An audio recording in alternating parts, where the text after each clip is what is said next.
Fala, povo lindo, povo abençoado. Marcelo Conte na área. Oi, tudo bem? Eliana Conte, conhecida também como Gatinha. Esse daqui é o Pode Crer, um podcast feito aí pra você, pra gente trocar uma ideia. E o nosso convidado de hoje é nada mais, nada menos que Tarcísio Gomes de Freitas.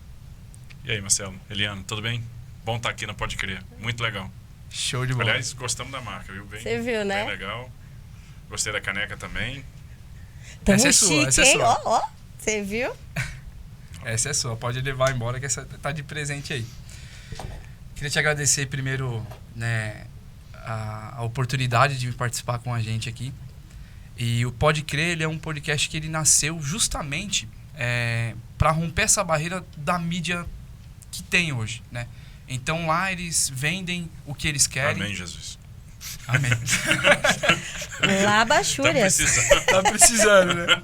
Coisa boa. Eles fazem da forma que eles querem e tem uma massa de manobra rodando e tudo. Então, hoje a internet, ela dá a voz para nós, pra gente mostrar realmente a realidade, para poder romper tudo isso sem preço, mas com valor, né? Poder chegar nas casas, poder falar realmente aquilo que é verdade sem que seja algo vendido, algo comprado, né? Então, a gente tem feito isso. Graças a Deus a gente tem caminhando com Pode Crer, né? E o negócio é esse, é a gente avançar e levar a verdade para as pessoas.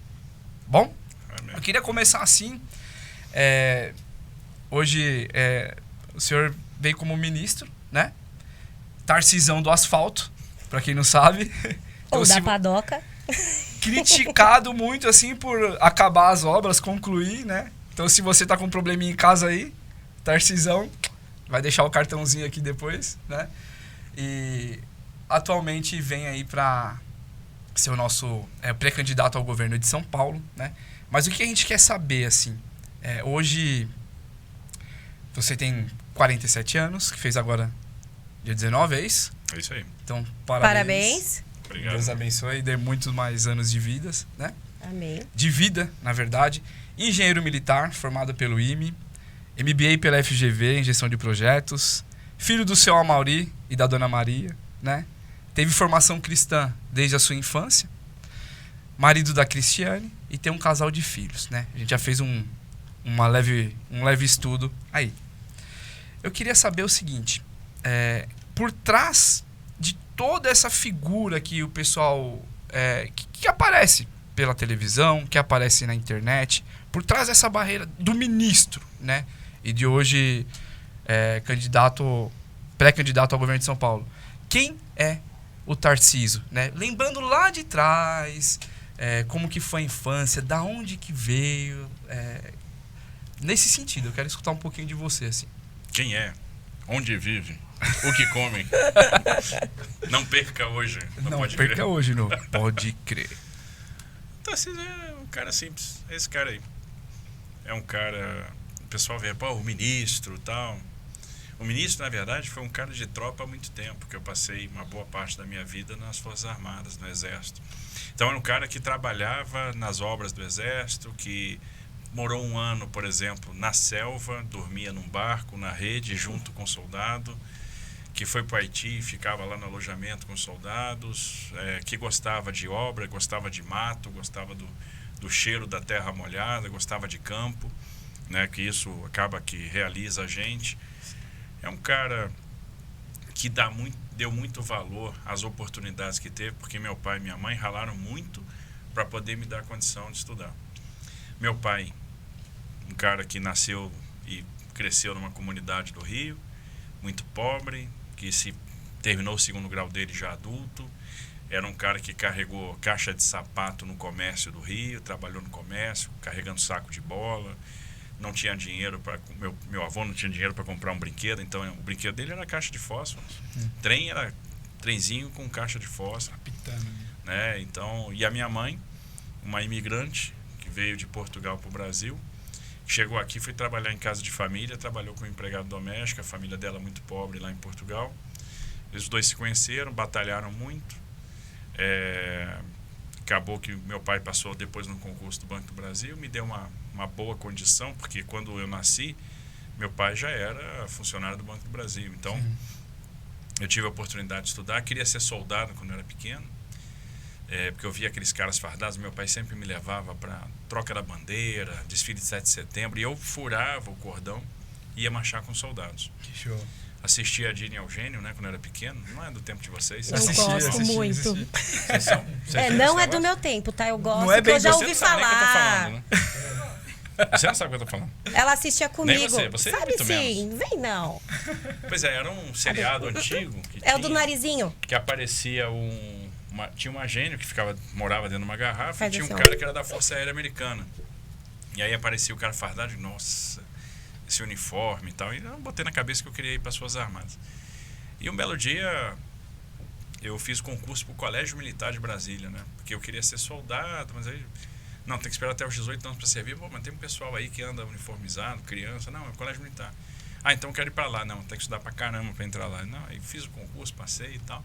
Virei aluno do Colégio Militar e acabou despertando a minha vocação de ir para as Forças Armadas.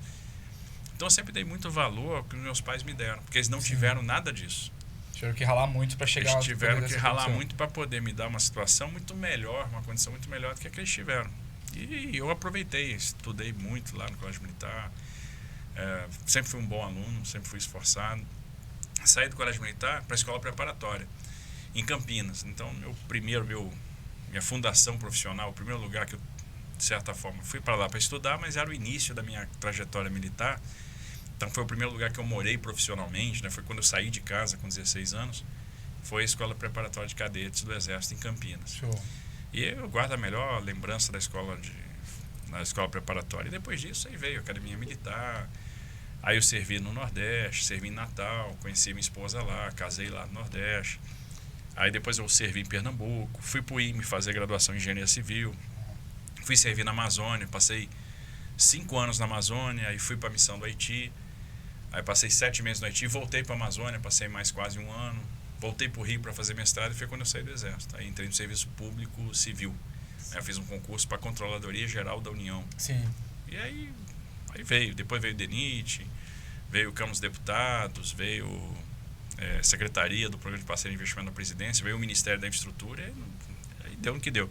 Aí chegou Deu onde chegou. Tarcisão do asfalto, deu esse negócio aí. Tarcisão na padoca agora, né? Tarcisão Galera na padoca. acompanha lá que é muito O show. pessoal tem que acompanhar nas redes aí sociais, né? O @TarcísioGDF no Twitter, no Instagram, tá lá no Facebook também. Então, o Tarcisão na Padoca é um negócio bacana, que é uma oportunidade de bater papo com as pessoas. Eu vou lendo ali os comentários que o pessoal vai mandando nas redes sociais.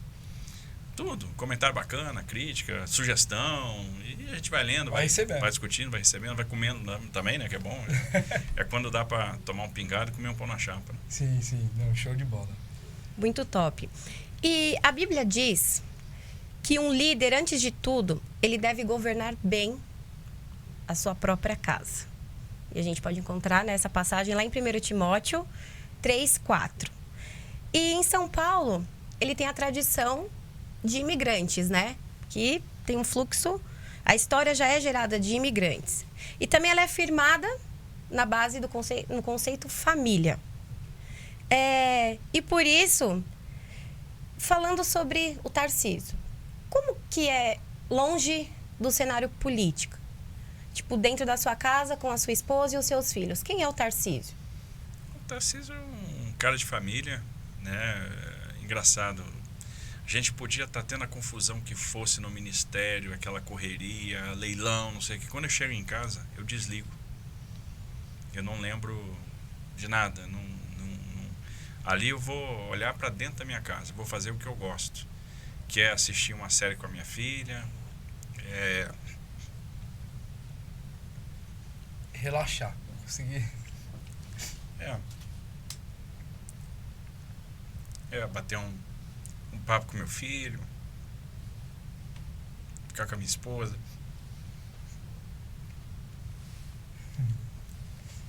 Muito lindo. Tem coisas, às vezes, por exemplo, às vezes eu chego em casa e minha filha chega pra mim e diz assim: pai, aprendi a tocar uma música nova. Aí pega o violão, vai tocar a música pra mim. Aí chega: vamos cantar tal música. Aí vai tocar pra eu cantar. E eu canto mal pra caramba. É horrível. Não queiram ver isso. É uma coisa, assim, pavorosa, né? Aquele fim de festa, quando você quer mandar todo mundo embora, me põe pra cantar, que aí eu espanto todo mundo. Mas eu acho muito bacana isso, né? Eu fazia isso com meu pai. Então, eu me lembro que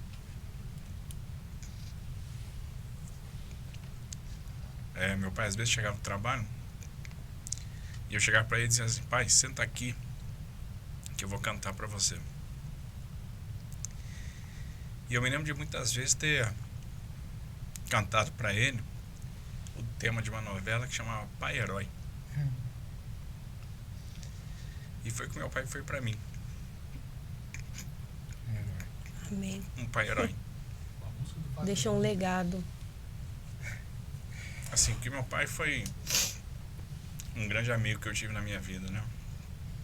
Então, era um cara que eu passava, às vezes, horas conversando. Horas.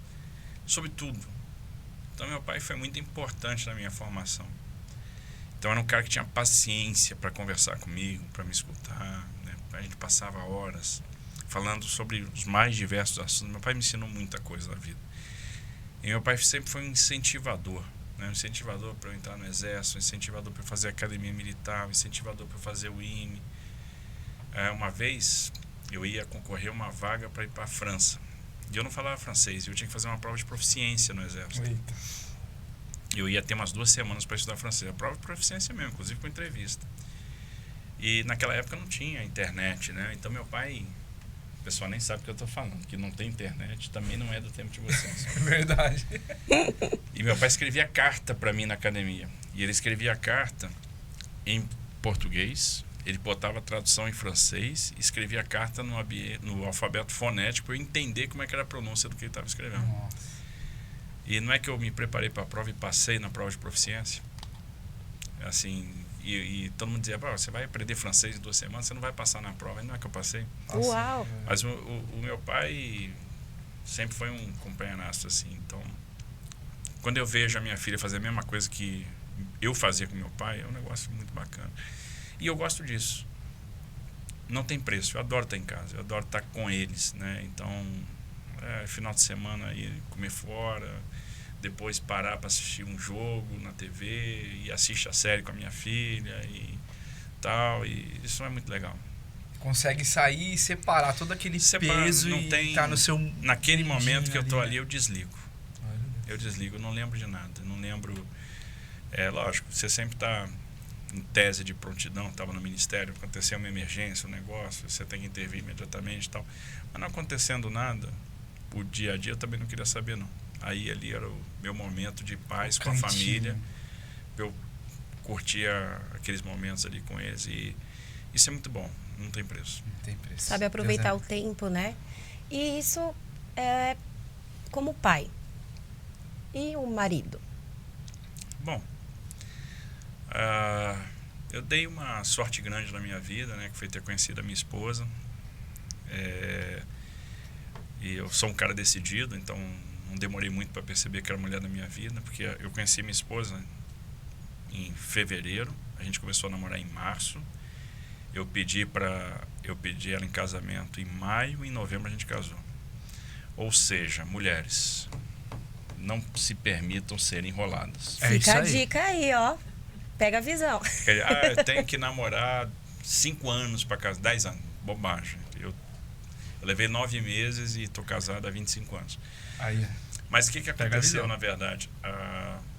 Eu estava sendo transferido, a minha esposa morava em Natal, eu estava servindo em Natal e fui transferido para o interior de Pernambuco. Eu falei: olha, eu fui transferido para o interior de Pernambuco e eu tenho certeza absoluta que você é a mulher da minha vida. Não. E é o seguinte, então eu quero saber o seguinte: você não quer casar comigo e ir comigo para Pernambuco? Isso 2 meses de namoro.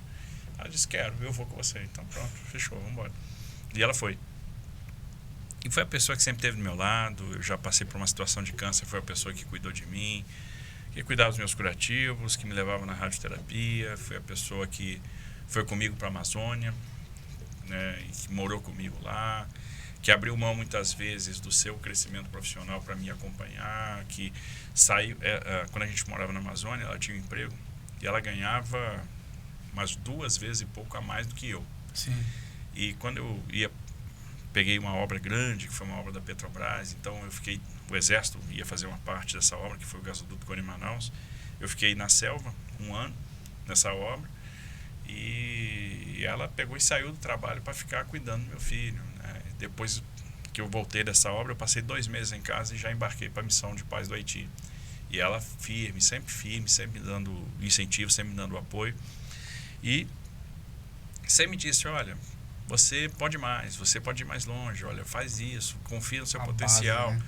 Faz esse concurso, faz tal coisa. Então ela sempre me empurrou. Se ela não tivesse me empurrado, eu estaria na minha até hoje, eu seria oficial do Exército até hoje. Não que seja ruim, mas eu acho que eu não teria vivido as experiências que eu acabei vivendo, que foram boas para mim. Então, se eu cheguei onde cheguei, eu devo muito, na verdade, tudo a ela. Então, sempre foi companheira, sempre me incentivou, sempre esteve do meu lado.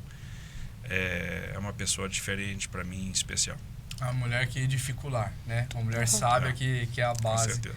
A gente tem acompanhado e tem realmente visto esse apoio, né? Nos bastidores ali, onde tem os making off, acaba vendo realmente que existe um apreço, né? Um amor, um carinho, um cuidado. E foi por ela, né? Por causa dela que eu virei PhD, né? Um pobre homem dominado. E eu sou com muito orgulho. Um pobre homem dominado. Foi formar mais um pro currículo. Mais um formação. pro currículo. Você viu? Pode falar. Eu queria saber o seguinte, a gente está falando aqui, na sua grande maioria, para jovens cristãos, né? Pessoas jovens que estão realmente sendo bombardeados, assim, no dia a dia, tentando ser tomados com pensamento, com coisas imputadas na sua mente. Você tem noção, assim, da importância daquilo que Deus colocou, assim, em suas mãos, realmente para esse chamado ser escolhido como... Porque se tem algo que a gente não tem dúvida, e aí eu falo por mim e por todos aqueles que a gente entende que realmente Deus te levantou para fazer a diferença. A gente Exatamente. precisa, né? Você tem noção da importância, assim, disso que Deus tem colocado na sua mão, que Ele colocou na sua mão? E em seguida eu queria saber como que é a sua experiência, o seu contato com Deus, aquilo que te leva em direção a Ele, sabe? Eu não sei se eu tenho essa noção, não, gente.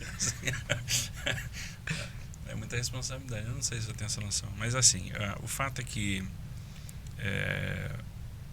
Deus sempre foi muito bom para mim. E uma coisa que eu aprendi com a minha mãe, que eu sou filho de um casal, né? O seu Mauri era um cara muito católico e a minha mãe muito evangélica. Então, um pai muito católico, da Renovação Carismática, a minha mãe muito evangélica, missionária, e eu cresci nesse lar. Uma hora eu estava na missa, outra hora eu estava no culto, a minha mãe acompanhava meu pai na missa, meu pai ia com a minha mãe no culto, e a gente vivia bem desse jeito, né? Sempre foi tranquilo. E a minha mãe sempre me sustentou muito em oração, né? E eu sempre me perguntei o seguinte: por que a minha vida é tão abençoada? E ela tem sido muito abençoada. Eu aprendi com ela algumas lições interessantes. E uma delas foi quando eu fui fazer o concurso da Câmara. Tinha 2 vagas para o Brasil inteiro, né? O concurso de consultor legislativo. E minha mãe chegou e disse assim: olha, fiquei sabendo que abriu o concurso para a Câmara, eu acho que você tinha que fazer, e vai lá, se inscreve. Ela me falou isso na hora do almoço. Eu disse: mãe, eu não vou fazer esse concurso porque tem 2 vagas para o Brasil inteiro, eu estou como diretor do DENIT, eu trabalho 13 horas por dia, 14 horas por dia, não tenho tempo para estudar. Ela falou: não, faz essa prova. Eu digo: mas são 2 vagas para o Brasil inteiro, 2 vagas. Ela: não, faz a prova que Deus vai te abençoar. Eu falei: não, para aí. Deus vai me abençoar, até acredito que Deus vai me abençoar, mas Deus vai abençoar também quem tem isso como projeto. Deus vai abençoar quem estudou, quem se dedicou, né? Quem está ali tendo isso realmente como projeto de vida, etc. Deus é justo. A minha mãe virou para mim e disse assim: você não entende nada das coisas de Deus. Deus vai te dar a graça, vai te dar a bênção, não pelo seu merecimento. Isso não tem nada a ver com merecimento. Deus vai te dar a graça pela infinita misericórdia. Deus Amém. É misericordioso. Foi o suficiente para ela me convencer. Beleza, então eu vou fazer a prova, né? Então eu fui lá fazer a prova e acabou que eu passei mesmo. Fui o primeiro colocado no concurso. Até uma coisa interessante, ver como é que é a mulher na vida do homem, né? Quando você faz um concurso, eu tinha feito a primeira fase e a segunda fase você não tinha ainda o resultado da primeira. E só iam para a segunda fase os 28 melhores Sim. classificados. E quando saiu o gabarito, né, do oficial da banca, eu olhei ali o que eu tinha feito e disse, puxa vida, fiz tantos pontos. E o pessoal logo vai para aqueles rankings de internet. E aí lança as notas lá no ranking de internet, fui ver a minha, eu já era os 60 lá no ranking. Digo, pô, mas só 28 vão passar para a segunda fase, então eu já estou fora desse concurso, não vou passar. Né? Então não adianta nem eu ir para a segunda fase, fazer a segunda fase, que era num domingo de Páscoa. Eu digo, pô, não vou perder a minha Páscoa, prova de manhã, prova à tarde, 8 horas de prova. Já vendo a razão. Se né? eu já tô fora, né? Não vou conseguir, já não tive nota para passar tal. E a minha mulher chegou para mim e disse assim, não, esse ranking de internet é mentiroso, isso tudo é fake. A minha mulher virou para mim, isso é igual pesquisa do Datafolha, não confia, isso é Errada fake. não né? tá, né? Isso é mentira, mentiroso. Né? É igual pesquisa do Datafolha. Pesquisa do Datafolha é assim, não confia. Ninguém Não nunca dá. me perguntou nada, viu? Se tiver uma pesquisa do Datafolha, esquece, deleta, ela é falsa. É data povo. Mas assim, eu disse, não, essa pesquisa é verdadeira, né? Pô, o pessoal marca ali a nota e preenche ali para ver mesmo. Ela, não, vou te mostrar que é falso. Ela criou um perfil falso, entrou na internet, cadastrou uma nota que seria impossível de alguém atingir. 5 minutos depois tinha umas 25 notas maior do que a dela. Ela falou, não falei para você que era falso? Falou, me convenceu. Eu fui lá e fiz a prova. E no final das contas, realmente, na primeira fase, eu tinha sido o 8º colocado, e eram 28 que iam para a segunda fase. E na segunda fase eu fui o primeiro, fiquei 30 pontos na frente do segundo e acabei saindo de 8º para a primeira colocação. E aí acabei passando. E aí foi. Você vê como é que é mãe e esposa na vida do cara, né? Faz a diferença. Mas eu tenho várias experiências com Deus. Pegou né? a visão aí, né, gente? Mais uma, tá? Só pra constar.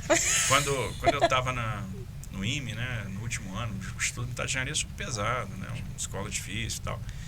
E eu tive câncer no último ano. Então, Sim. pensei em trancar matrícula, voltar no ano seguinte. A minha mãe chegou, não, nada disso.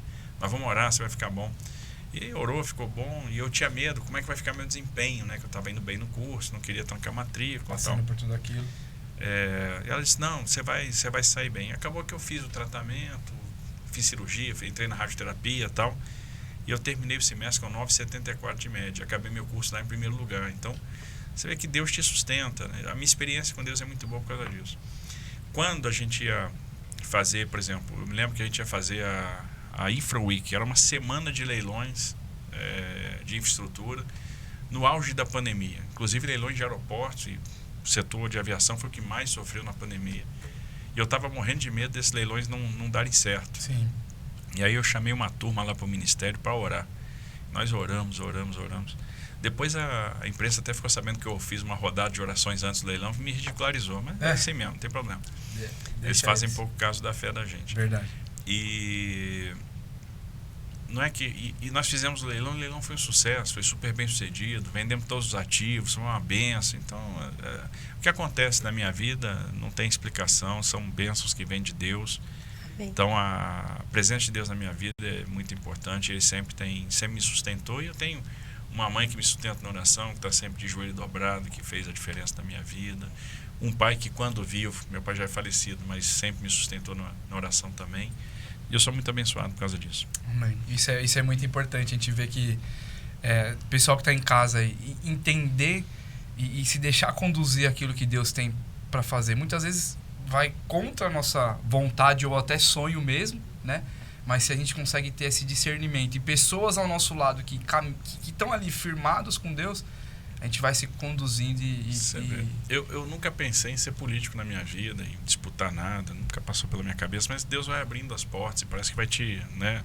É aqui, né, filho? E o pessoal chega assim, você está preocupado, está dormindo à noite? Eu falei, tô. Está preocupado? Não, porque é o seguinte, a primeira coisa, eu boto o projeto nas mãos de Deus. Amém. Se for para eu fazer a diferença, que esse projeto dê certo, é isso que eu falo com Deus.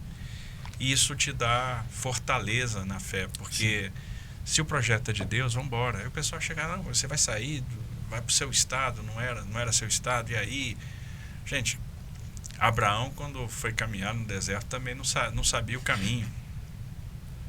E Deus Exatamente. o guiou. Então, Deus prova a nossa fé, provou a fé de Abraão, né? De dia, coluna de fogo. Provou a fé de Daniel, provou a fé de Jó, provou a fé de todo mundo, provou a fé do povo de Israel o tempo todo. Então, vamos embora. Vamos seguir em frente. O caminho Bota tá o projeto na mão de Deus, que se for da vontade dele, homem nenhum vai tirar. Amém. Isso é fato. Ele só precisa do eis-me aqui, né? Tô pronto para ser usado, independente de onde for. É confiar. São Paulo, ele tem a melhor universidade do país, né? Que é a USP.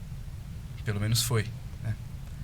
E a gente sabe que a educação no estado, ela tá muito aquém do que deveria estar. Realmente as coisas modificaram e são narrativas e coisas transformadas no que de fato não era para ser. Quais são os seus projetos na área da educação para os jovens em São Paulo, né? Tendo em vista esse cenário que a gente tem hoje, a militância nas faculdades, os colégios estaduais, até no primário, né? Tem muita coisa que precisa ser mexida. Quais são esses seus projetos para essa Sabe o que acontece? Eu me preocupo com a falta de perspectiva do jovem. Eu quero que o jovem tenha futuro. Eu quero que o jovem tenha perspectiva. Eu quero que o jovem herde um mundo melhor do que nós herdamos. Eu quero que ele vá mais longe do que nós fomos. Então a educação para isso vai ser fundamental. Mas de que maneira essa educação tem que funcionar? Como é que eu vejo a escola? A escola é uma loja de ferramenta. O jovem tem que ele entra lá com uma sacola vazia e todo dia alguém dá uma ferramenta para ele. Essas ferramentas vão ajudar ele a resolver os problemas da vida. Não adianta o jovem fazer o seu ciclo escolar, terminar o seu ensino médio ou mesmo ir para o ensino superior e não ter perspectiva. Ele não saber onde ele vai trabalhar, ele não ter esperança. Então a escola tem que dar para ele as ferramentas que o mercado hoje está exigindo. Sim. Então não tem espaço, por exemplo, para debate ideológico na escola. Não tem tempo para isso, porque o jovem precisa de desenvolver a sua habilidade de comunicação. Sim. Ele precisa saber se expressar, ele precisa interpretar um texto, ele precisa produzir texto. Hoje o mercado exige que esse profissional se comunique em mais de um idioma. Hoje o mercado exige que você tenha realmente alguma ferramenta matemática, que você tenha capacidade de resolver problema. O mercado exige que você saiba quebrar um problema grande em problemas menores. Sim. Isso é o que aparece, de alguma forma, em qualquer entrevista de emprego. O mercado hoje quer que o jovem aprenda a programar, que ele domine informática. E são essas ferramentas que a gente tem que passar para o jovem na escola. A gente precisa valorizar a figura do professor, né, que tem que ser uma autoridade em sala de aula. Verdade. Né, ele tem que ser valorizado, inclusive do ponto de vista do salário, né, do reconhecimento, da segurança para ele trabalhar. A gente tem que valorizar a figura do diretor da escola. O diretor é quem interage com a família, é quem garante o bom ambiente escolar, é quem afasta o bullying, é quem garante a frequência e quem garante a performance. Alguns estados do Brasil hoje já bonificam diretores que garantem determinados resultados em frequência e performance. E os alunos têm que entender que eles têm que ter performance, porque o mundo é muito competitivo. Então, se ele não tiver essa bagagem acadêmica, essa bagagem intelectual, ele vai ter dificuldade de se colocar no mercado depois. O mundo não vai ter perdão, o mercado não vai ter perdão. E eles precisam entender isso. E a gente já tem que avaliar o ensino para ver onde que a gente está mal, onde é que a gente está bem. Agora, uma coisa interessante é que com a tecnologia, você aos poucos vai substituindo o livro didático por plataforma. E você vai conseguir produzir conteúdo de altíssimo nível que vai poder ser distribuído para cada escola. Então, você vai acabar com a questão da desigualdade. A desigualdade no ensino é uma chaga. Ou seja, aquele aluno da região mais carente vai ter o mesmo ensino do aluno que está numa área mais nobre. O aluno do Vale do Ribeira vai ter o mesmo conteúdo do aluno do centro de São Paulo, que vai ter o mesmo conteúdo de quem está em Presidente Prudente, que vai ter o mesmo conteúdo de quem está na Nova Alta Paulista, em Tupã, em Adamantina, em Dracena, ou que está lá no Noroeste, em Jales, em Fernandópolis, enfim. Isso é fundamental, que a gente uniformize esses conteúdos. Uma coisa que é fundamental também é o ensino profissionalizante, para a gente abrir as portas do mercado de trabalho para o jovem. E o programa de aprendiz, ou seja, o jovem fazer o contraturno já empregado, com o Estado bancando o salário e esse jovem trabalhando com micro, com pequeno empreendedor. Porque nós temos um desafio, que é o emprego. O grande desafio é o emprego do jovem. Porque o jovem, às vezes, não tem experiência. O mercado não quer quem não tem experiência. Se você abrir essa primeira porta profissional para o jovem, ele vai ter esse primeiro contato com o mercado, ele vai entender a importância das ferramentas que ele está recebendo em sala de aula, e ele vai se animar a trabalhar, a buscar cada vez mais, a buscar uma perspectiva, a buscar dar um salto. Então, abrir essa porta no mercado com um programa de aprendiz é muito bacana e é uma coisa que a gente quer fazer. Show. Então, acho que isso muda a perspectiva. E se o Estado tutelar o jovem, o crime não vai tutelar. Então, eu tenho que tutelar para que o crime não faça isso. Então, a gente precisa dar essa esperança. Boa. E o que é interessante é seu posicionamento referente às escolas. Acho que é difícil alguém discordar, né? O que eu costumo também frisar bastante é que na minha época não tinha. Não lembro de ser tão assim dentro das escolas. Ou era, e sei lá onde eu estava que eu não percebia. E como foi comentado também, a sua filha, o que ela relata? Tipo, nessas experiências que provavelmente é onde ela estuda também, não sei, pode se ocorrer determinados assuntos. Poderia dizer qual que é o posicionamento dela lá dentro, a visão dela? Eu acho assim, como a gente conversa muito em casa, ela hoje está muito blindada para aquilo que vem da escola. E felizmente ela está numa escola onde a gente até não tem essa carga de militância. Né? Se tivesse, eu tirava, porque não é possível, né? Assim, não ia aceitar. Mas até o negócio ali anda tranquilo e ela está muito bem orientada. É uma jovem, né? Minha filha tem 15 anos, mas que sabe o que é certo, o que é errado, onde a gente tem que ir, tem referência familiar, enfim, né? E no final das contas já entendeu que ferramenta é fundamental para o futuro dela. Se ela quiser ir longe, ela vai ter que ter bagagem. E quem vai dar essa bagagem é a escola. Então a gente não tem tempo a perder. E a gente tem que buscar naquilo que está sendo dado, se aprimorar, buscar as ferramentas, porque em algum momento aquilo vai ser necessário, seja no vestibular, seja no acesso a uma boa faculdade, para fazer um bom curso superior, lá na frente para você se habilitar a uma posição no emprego. Né? Hoje eu tenho um filho que está terminando engenharia na Universidade de Brasília, que já está trabalhando com consultoria e que está se virando. E muitas vezes, já tive situações de ele chegar, pai, vai ter palestra de não sei quem. E aí, não vou nem citar quem ia dar palestra na Universidade de Brasília. Não dá ibope, não, deixa. Mas era um horror. Falei, filho, dessa aí eu te dispenso, não precisa ir não. Não precisa. E ele está, na verdade, buscando o caminho dele, estudando e buscando lá aprender, pegar ferramenta para se inserir no mercado. Eu acho isso muito legal, né? Porque essa é a realidade. Se o jovem não tiver essa consciência, ele vai ficar fora. E, de certa forma, nós que estamos no poder público, a gente tem que cuidar do jovem para que ele tenha a vida mais fácil, para que ele possa acessar o mercado, para que ele possa ter uma esperança, ter um futuro, para que ele consiga sonhar com um bom emprego e ter esse bom emprego. Observem, hoje sobram vagas no mercado de alta tecnologia e você tem uma massa de desempregados.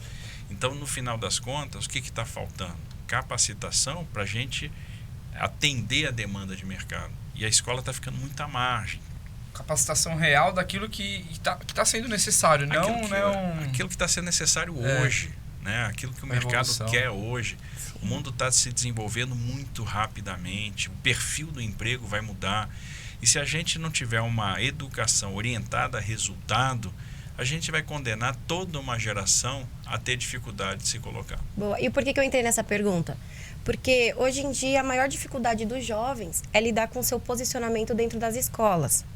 Porque quando está na aula de filosofia, sociologia, sei lá, enfim, quando eles têm mania de colocar rodas de conversas onde assuntos são pautados. Você só te falar que você não concorda, você é, tipo, reprovado na hora. Real.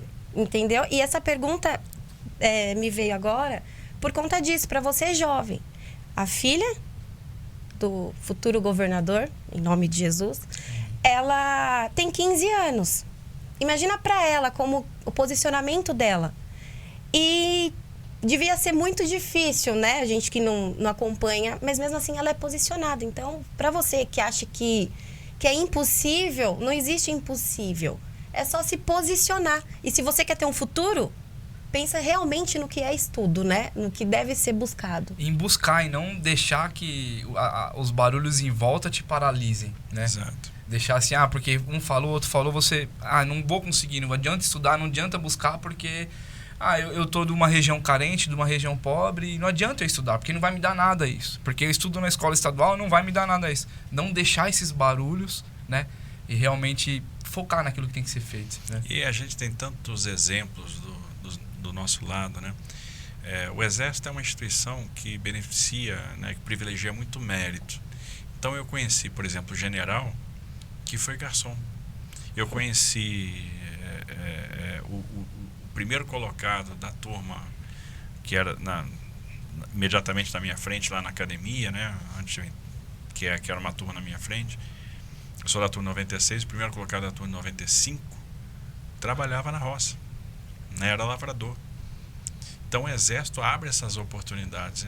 É uma instituição de todo mundo é igual, né? E se brilha mais quem tem mais mérito, quem estuda mais, quem se dedica mais, quem tem mais aptidão, né? Quem é mais vocacionado. Então, mas as portas são abertas para todos. Eu tinha um cara da minha turma no IME, no Instituto Militar de Engenharia, que se formou em engenharia mecânica, que era pedreiro, trabalhava na construção civil. Então, se as pessoas entendem que elas podem ser o que elas quiserem, elas vão longe. Eu tive o privilégio, né, de conviver no Ministério com o Marcos Pontes, astronauta. Sim. Primeiro e único até agora astronauta brasileiro, né? Um cara que fez a Academia da Força Aérea, que fez engenharia aeronáutica no Instituto Tecnológico de Aeronáutica, um cara que brilhou, foi para a NASA. Ele trabalhou como mecânico de trens lá na rede ferroviária federal, em Bauru. Era mecânico e virou o nosso astronauta. Foi parar no espaço. Foi parar no espaço. A gente pode ser o que a gente quiser. A gente não pode deixar ninguém limitar os nossos sonhos, ninguém dizer que não vai dar, porque a gente tem que sempre trocar o não vai dar pelo por que não. Por que não? E acreditar no nosso potencial e trabalhar para isso. Trabalhar porque buscar. Acho que Deus nos ensina isso, né? Você veja que o Filho de Deus, Cristo, aprendeu o ofício do Pai. O Filho de Deus era carpinteiro. E Deus nos dá uns exemplos interessantes, né? Você pega a ressurreição de Lázaro, um exemplo super interessante. Porque Deus ressuscita Lázaro, mas a primeira coisa que ele fala é o seguinte: tira a pedra, arranca a pedra. Ele podia ter dito: pedra, sai daí. Sai, pedra. Não. Vai lá, arranca a pedra. Aí ele manda Lázaro ressuscitar. O que ele está mostrando? O impossível eu faço. Agora o possível vocês vão fazer. E depois, mínimo, né? de Lázaro ressuscitado, ele chega pro povo e diz: agora vai lá, arranca a atadura dele. Ele podia ter dito: sai a atadura. Não. Arranca-lhe a atadura. Faz a sua parte. Faz a sua parte. Faz a sua parte. É impossível, deixa comigo. E você trancado no seu quarto com seu iPhone 13, achando que não tem mais o que fazer, né? Que a vida tá sendo muito difícil. Esforço, gente. Esforço, vamos lutar, né?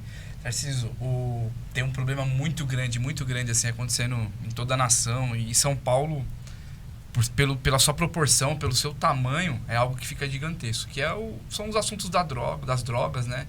O pessoal, os jovens entrando nesse caminho, e também hoje a gente fala da Cracolândia, por exemplo, tudo isso que tem vindo no mundo das drogas afetando. O que você tem assim pautado para esse sentido, tanto para aquilo que já está, a Cracolândia, como também a prevenção com os jovens, algo nesse... Sabe o que eu vejo?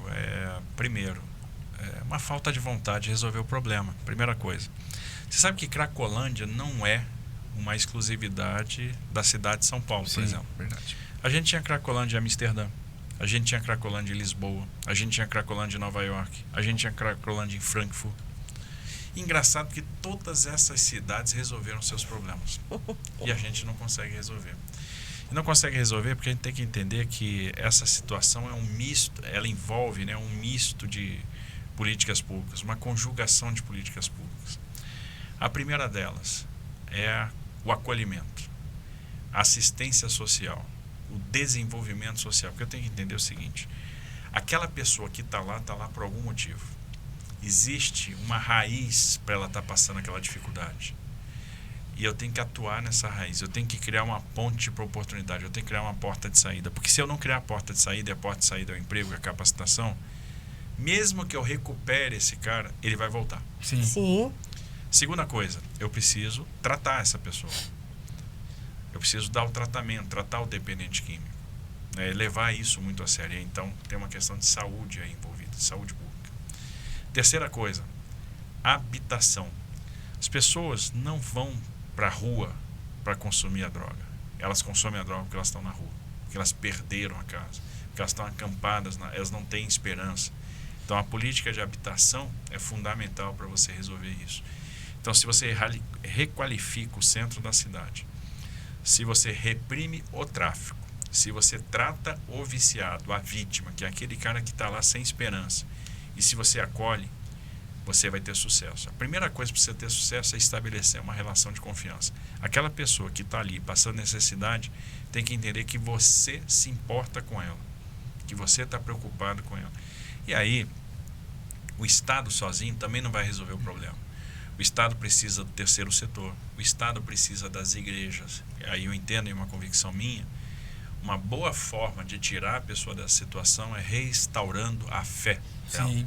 Ela entendendo que tem alguém que ama ela, e muito, e que ela pode então ser recuperada. Ela tem um caminho, ela tem uma perspectiva, ela está passando por essa dificuldade, mas ela pode lá na frente superar essa dificuldade. Lá na Cracolândia você vai ter muita gente que em algum momento já trabalhou com carteira assinada. Sim, total. Que já teve uma oportunidade. Então, se você requalifica o centro, o comércio começa a trabalhar até mais tarde, o comércio vai contratar mais, amanhã você vai estar empregando aquele cara que estava na rua naquele turno adicional que foi feito. Então, dá trabalho? Dá trabalho. Tem que ter vontade, tem que se incomodar com aquela situação e tem que sentir aquela dor, porque se a gente ficar como está hoje, as pessoas estão ficando insensíveis para o problema. Total. Aquelas pessoas estão ali sem autodeterminação e de repente aquilo ficou normal, e não pode ser normal isso. Virou não só mais algo jogado no meio do caminho, né? E não pode ser assim. A gente tem oportunidade demais para construir habitação no centro da cidade de São Paulo. A gente tem como fazer tratamento de alto nível para essas pessoas. A gente tem que investir nelas. A gente tem como mudar essa realidade. A gente tem como dar acolhimento, como dar conforto, né, como dar abrigo, né, como dar esperança. Então, nós temos que nos importar com essas pessoas, que isso é amor. Não adianta, o trabalho do poder público é um trabalho de amor. Se as pessoas não entenderem isso, elas nunca vão ser boas. Né? E a gente tem que entender que o trabalho no poder público é uma forma de você fazer a diferença. Fazer a diferença significa ter galardão no céu. Então, quando as pessoas entendem isso, você vai melhor no poder público. Amém. Show. Amém. Eu vou para as perguntas aqui que o pessoal enviou pra gente, né? A primeira aqui é do Apóstolo Saito, que é o líder nacional do movimento Acorda, que tem dado um apoio tremendo pra gente, né? E essa pergunta diz assim: mesmo no meio evangélico existe... Apóstolo Saito é aquele da acupuntura? É, das agulhinhas. Das agulhinhas? Não, tá, só pra saber. Tem um japonês por perto. Era só para saber se... Precisou, já ter a agulhinha pronta. Oração e agulha. Oração e acupuntura. E acupuntura. Você viu, né? Existem alguns jovens que, por falta do esclarecimento e de influência das escolas ou amizades, né, vão votar no PT. Né? E o senhor foi diretor executivo do Departamento da Infraestrutura e Transporte do governo anterior. E foi escolhido por Bolsonaro por competência e profissionalismo. O seu governo em São Paulo, ele será mais profissional ou político como o atual governo ou anteriores? Olha, o caminho do profissionalismo é o caminho do sucesso. Então, a receita do Ministério da Infraestrutura, que foi trabalhar com time técnico, é a receita que dá certo. E eu fico vendo o pessoal falar em votar no PT, e eu falo com alguma autoridade por ter trabalhado para um governo do PT. E aí eu criticam muito por isso, né? É até importante. O que acontece? Por que eu trabalhei no governo PT? Na verdade, não porque eu tenha votado no PT, nunca votei, né? Esse arrependimento eu não tenho, né? Esse pecado essa culpa eu não carrego. Essa culpa eu não carrego. Né? Mas o que aconteceu? Eu era auditor da Controladoria Geral da União, então eu fazia auditoria de obras públicas, trabalhava no controle. E o DENIT teve 6 operações de Polícia Federal em sequência, então tinha um caso de corrupção ali muito complicado. E depois da 6ª operação, disseram, não, temos que intervir. E aí eu recebi o convite para ser diretor do DENIT. Esse convite veio do ministro da CGU. Sim. Ele propôs isso para a presidente Dilma na época, e ela topou, e eu entrei lá com carta branca para fazer uma mudança na área de governança, para mudar a gestão do departamento. E a gente mudou. Tanto é que, depois disso, o DENIT não frequentou mais as páginas policiais. Então eu entrei lá como interventor, para fazer a diferença, para mostrar como é que se contrata a obra, como é que se faz a coisa da forma correta, para afastar a dominação política, para levar os técnicos para os cargos de destaque. Isso funcionou muito bem. Sim. Né? Só que eu vi muita coisa naquele governo PT, e o suficiente para formar uma convicção: o Brasil não merece isso. Eu falo, né, que se o Lula tivesse sido um bom presidente da República lá atrás, ele voltar hoje já seria um desastre, porque ele está superado, cheio de rancor, né? Ele não é capaz de enfrentar os desafios do novo mundo, que o mundo mudou muito. Se atualizou, né? E detalhe, o PT há 40 anos fala na mesma pessoa, num cara só. Agora o problema é que ele não foi um bom presidente da República, ele foi péssimo. Por quê? No momento em que o Brasil tinha uma relação dívida-PIB baixa, era pouco endividado, no momento em que ele tinha popularidade, no momento em que todo o vento do mundo soprava a favor, tinha boom de commodities, o Brasil estava bombando, ele podia ter feito as reformas estruturais que o Brasil merecia, e não fez.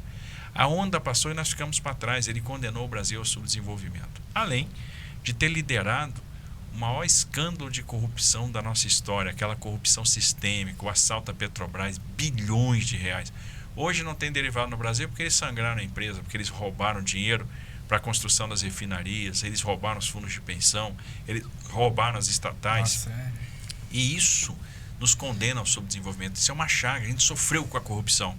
E de repente hoje é como se a corrupção não tivesse existido, como se a gente não tivesse visto empreiteiras devolvendo bilhões de reais, bilhões, centenas de bilhões, tudo comprovado.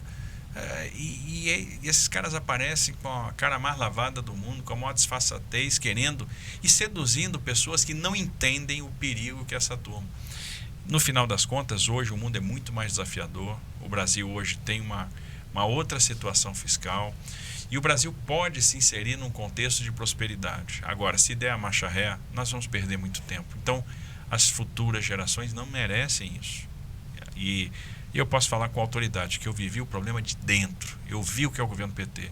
E aí formei convicção para nunca pensar em votar nesses caras. Amém. A gente recebeu aqui, né, na semana passada, Gabriel Orozco e sua família, né, que eles vieram da Venezuela fugidos. Tinha mais de 20 igrejas, pastores, fugiram pelo mato e vieram aqui. Então, você que está em casa, acompanha o que acontece quando o comunismo realmente toma conta do poder. E o Brasil é o único sobrevivente hoje, né? Estamos cercados. Então é muito importante ter essa convicção de não deixar essa narrativa furada que vem para encantar seus ouvidos, né? É só olhar para a Argentina. A deterioração, a degradação que nós temos lá, é só olhar para o Chile, que está indo. O Chile, país ajustadinho, está indo para o buraco. Indo para o buraco, literalmente. E agora a Colômbia fez a opção de ir para o buraco junto, de ir para o precipício. O pessoal já está padecendo lá.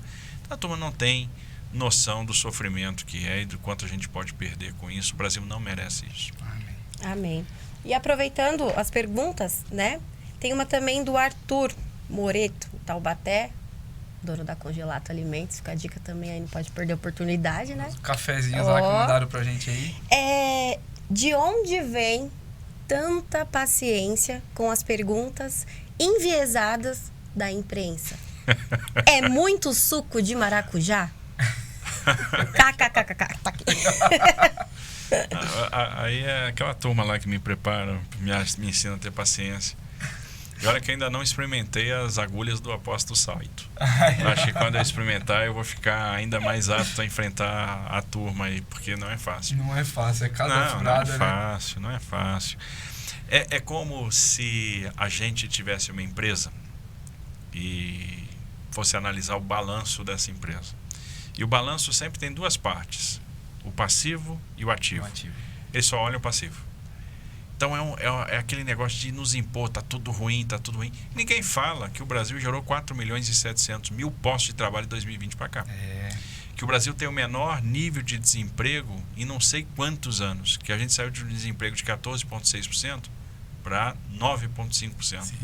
Ninguém fala que a gente contratou 875 bi de investimento e o Brasil vai virar um grande canteiro de obra e a construção civil vai contratar muita gente. Amém. Muitos pais de família vão ser contratados. Amém. Ninguém fala que a gente terminou 3.000 quilômetros de canais no Nordeste e a água está chegando onde não chegava.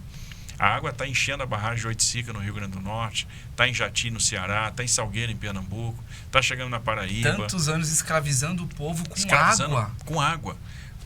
Para ficar na mão do carro-pipa, né? Para gastar dinheiro com isso. Ter o poder, né? Ter o controle. Ninguém fala das centenas de obras que nós acabamos. Ninguém fala da regularização fundiária. O governo deu 340 mil títulos de propriedade, vai chegar a 500 mil no final do ano. É mais que os 2 governos Lula, dos 2 governos Fernando Henrique, os 2 governos Dilma e o governo Temer somados. Dar terra é prosperidade. Se você não dá, você torna a população escrava do MST. Ninguém fala do marco do saneamento, do investimento em saneamento básico, da privatização da Eletrobras, da recuperação da capacidade de investimento em segurança energética, do esforço que está sendo feito para baixar a conta de luz, para baixar o preço dos combustíveis agora com a questão do imposto, da tributação, né, que o governo federal toma iniciativa. As coisas boas não aparecem. Estão tentando sempre nos impor a pior narrativa. E agora aparecem porque nós estamos aqui. Porque tem gente assim, ó, eu não vou ficar escutando essas narrativas furadas e vamos falar a verdade. E é essa galera que tá na internet aí. Então procura. Tem muita coisa boa, conteúdo real, que você só fica desinformado se você quer hoje, né? Exatamente. Esse momento aqui é justamente isso. Rede Globo, você não mostra, mas o Pode Crer mostra. Então agora ninguém falava, agora tá assim sendo vai. falado. É isso mesmo. Eu quero fazer uma pergunta. Que bom que a gente tem essa voz hoje. E eles estão tentando cortar isso, porque lá na Venezuela, ele falou que a internet não tem. É o mínimo do mínimo para ter um controle. E aqui é o que eles estão tentando fazer com a gente, né? Eu quero fazer aqui uma pergunta do apóstolo Abud, Fábio Abud, que é o nosso apóstolo. Ele diz assim, né? Caro ministro, o senhor tem algum projeto para desativar a indústria da multa que expolia o povo de São Paulo em ruas e estradas do nosso estado, né? Porque hoje foi feito, criaram condições para que nascesse uma indústria da multa em tudo. Então, inviabilidades das velocidades, inventaram um monte de coisa. O que você tem nesse sentido, dessa indústria da multa? Olha, no Ministério da Infraestrutura, nós acabamos muito com isso. Para você ter ideia, você tinha mais de 8.000 faixas monitoradas em rodovias federais. Nós diminuímos isso para 1.100. Por que acontece? Por exemplo, um radar é importante quando o excesso de velocidade é causa de acidente. Ali eu tenho que forçar a redução de velocidade. E isso tem que ser muito sinalizado, porque eu não quero, no final das contas, cobrar uma multa de quem está na rodovia. Eu quero que ele entenda que ele tem que baixar a velocidade. Boa. E só se ele, por alguma razão, não entender isso, não baixar, mesmo com toda a sinalização, olha, baixa a velocidade, olha, tem uma curva perigosa. A educação, né? Ó, diminui a velocidade, olha, tem uma curva perigosa a tantos metros. Diminui a velocidade, vai ter um radar. Vai ter um radar lá na frente, olha, vai ter um radar. Baixa a velocidade, porque aí se ele não baixar, aí sim ele vai ter a multa. Porque aí eu estou tentando salvar a vida dele.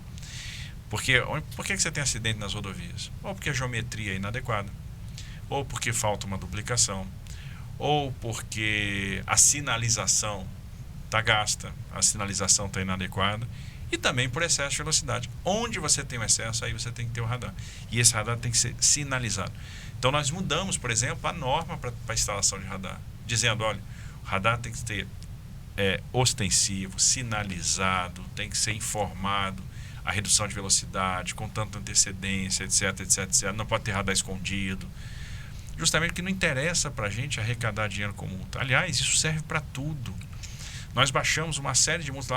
Lá tinha multa de R$5.000, nós baixamos para R$500, enfim. Porque não tem que ter... A gente tem que educar as pessoas.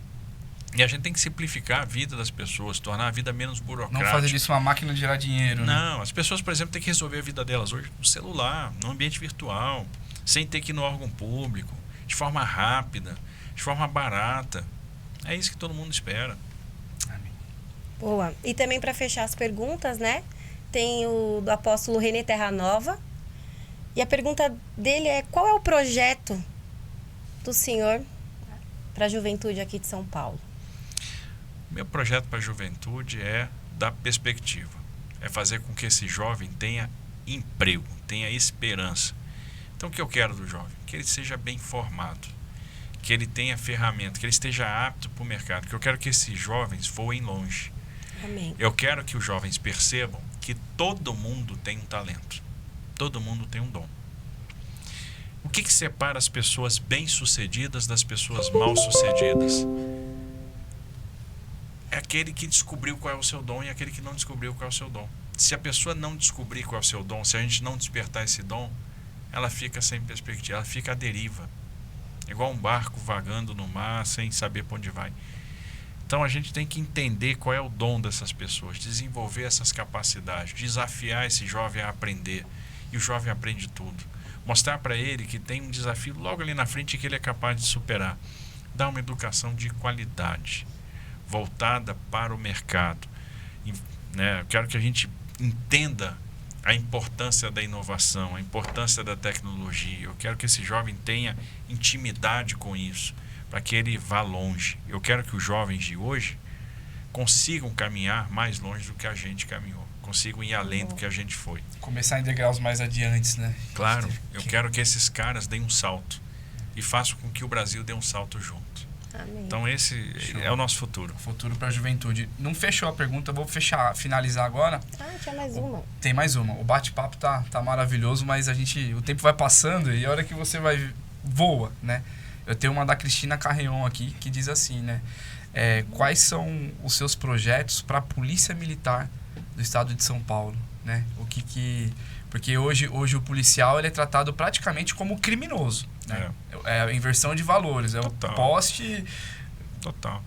mexendo no cachorro, né? Assim, a gente tem que acabar com a lógica, né, com a narrativa de tratar o policial como suspeito e o bandido como parceiro. O bandido pode tudo. Tadinho do bandido. Tem muita coisa para a gente fazer com a polícia militar e eu podia resumir tudo numa única expressão, que é o seguinte, uma única palavra até, valorização. Essa valorização envolve várias dimensões. A valorização, primeiro, envolve salário. O estado mais rico do Brasil não pode pagar o 23º pior salário do Brasil para a polícia. A valorização envolve cuidar da saúde desse profissional, inclusive da saúde mental, porque ele está submetido a situações de estresse. Sim. Ele precisa desse amparo. O Cruz Azul não dá conta. E quem está no interior não tem acesso, não tem um plano de saúde corporativo para esse policial, que está lá nos protegendo. Eu bem sei disso. Esse policial, no final das contas, não tem plano de carreira. Então eu tenho o policial que é oriundo do noroeste do estado, tirando serviço em São Paulo. Tem o cara que é da capital que está tirando serviço em Presidente Prudente. É o mínimo de ajuste em termos de RH. Então, esse equacionamento é necessário, né, para tornar a vida menos penosa. Eu tenho que garantir assistência jurídica. Um policial que se envolve numa ocorrência hoje, ele é afastado. Muitas vezes vai tirar dinheiro do bolso para pagar advogado. Os praças não são promovidos, os oficiais também não, então você fica muito tempo em cada posto, em cada graduação, os intertícios são enormes e incompatíveis com os intertícios de qualquer outra polícia militar do Brasil, isso não faz sentido. Aí o tenente que ocupa uma função de capitão, ele tem uma remuneração, mas se o sargento está numa função de tenente, ele não tem essa gratificação.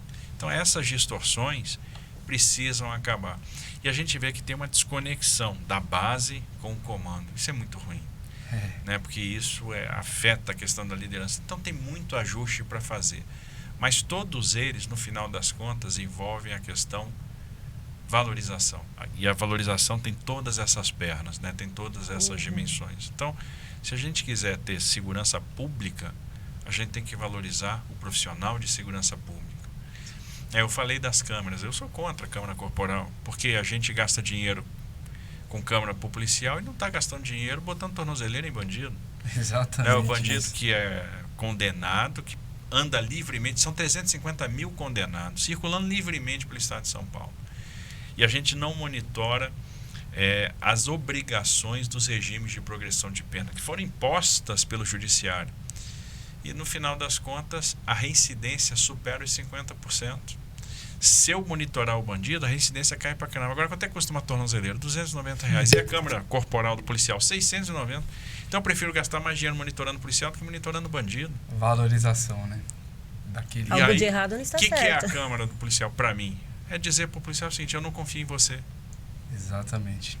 E eu confio no policial. Então, essa é a questão. Por isso que a forma como essa turma que está aí hoje trata a polícia é completamente diferente da forma como a gente vai tratar. Eu te falo isso com conhecimento de causa, assim. Eu sou de uma família de policiais, né?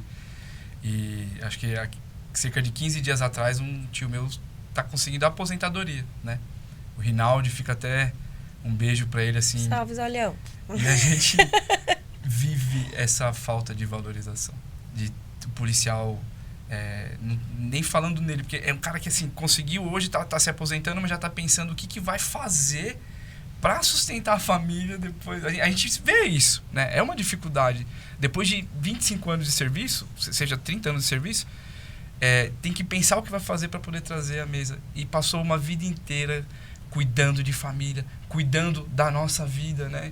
E hoje você vê assim, acaba o policial militar, ele faz o trabalho e depois ele tem que entender o que ele vai fazer depois para sobreviver.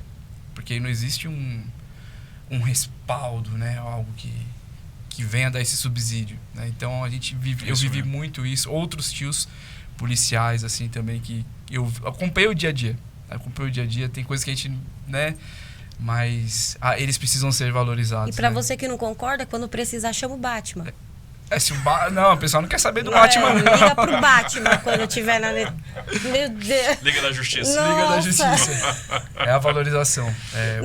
Aí um pedido pessoal, assim, a valorização da polícia militar, porque a gente sabe que eles precisam. Não tem como eu não valorizar. Eu passei 17 anos da minha vida nas Forças Armadas. Capitão, eu sei como é que é. Aliás, os capitães são melhores que os outros, tá? Porque você observa o seguinte: não tem coronel gancho, tem capitão gancho. É verdade. Não tem general América, tem capitão América. Você tem Virgulino Ferreira, Lampião, capitão da Guarda Nacional. Então, comandante do navio, é o capitão do navio, não é o coronel do navio, general do navio, não, é o capitão do navio. Né?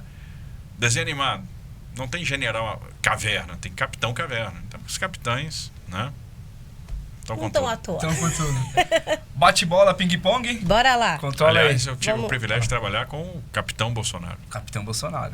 Esse Esperamos capitão você é bom, aqui, hein? Mito, só pra não perder. Vai. Agora a gente vai fazer o momento do jogo rápido. Então, pensou, respondeu. Tá. Coisa rápida. Conduz aí. Um lugar. Minha casa. Um herói. Meu pai. Um amor. Minha mulher. Lula. Bandido. Uma comida. Vamos deixar... Churrasco. Churrascão. Fica a dica, hein, gente? Uma música. Boa. Recaídas. Henrique Juliano. Recaídas. Um líder. Bolsonaro. Bolsonaro. Um líder. Boa. Ligeiro. Corte rápido, Tramontina. Não vão fazer isso com a gente, né? Estamos indo bem. Um livro. A Bíblia. Um filme. Guerra nas Estrelas. E a Dilma? Errou muito. E errou feio. Estocando vento. Brincadeira, vai. Para finalizar, um versículo. Olha, eu vou pegar... Vamos de Salmo 51, que é o rei Davi pedindo perdão. E a gente vê o seguinte, que todo mundo erra e todo mundo tem a possibilidade de pedir perdão, e Deus é um Deus de misericórdia. Amém. Exato. Glória a Deus. Tarcísio, muito obrigado por ter participado com a gente. Espero que tenha sido leve e gostoso para você, assim como foi para nós. Para mim foi, não vi nem o tempo passar. Voou. Eu tô aqui desesperado. Eu falei, tinha que fazer umas 4 horas aqui pra gente poder continuar esse bate-papo. A gente pode fazer a segunda parte, né? E aqui é tranquilo, não foi igual o Roda Viva, que você fica, né? Desviando das facas aqui. Aqui foi tranquilo. Show de bola. Muito obrigado mesmo, né? Eu espero que a gente tenha conseguido repassar pra galera que tá em casa aí aquilo que Deus tem de propósito. Nós sabemos que Deus tem uma missão, né? Que a gente precisa realmente de alguém que seja pautado, de alguém que esteja debaixo da palavra de Deus, que seja direcionado, conduzido, porque São Paulo é a capital do mundo, né? É isso mesmo. Então, pro Brasil, não tem outro, né? É o capitão. Pra São Paulo, não tem outro. É o capitão também. Então, gente... Tá vendo? Capitão. Capitão. Tá vendo? Não perca tempo, não caia em falsas narrativas aí, porque não dá. Capita a visão. Orem por esse homem. Amém. Você que é cristão, você que está em casa, orem. Dobrem os seus joelhos, né?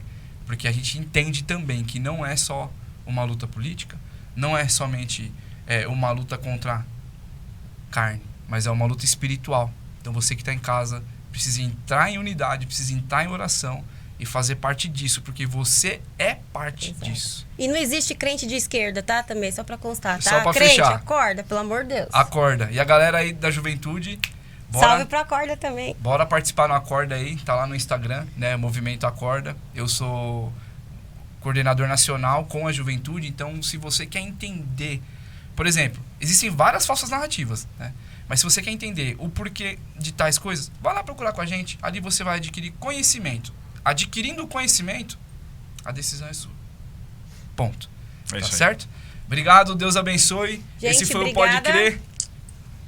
Não perca. E que honra. Valeu! Valeu, gente.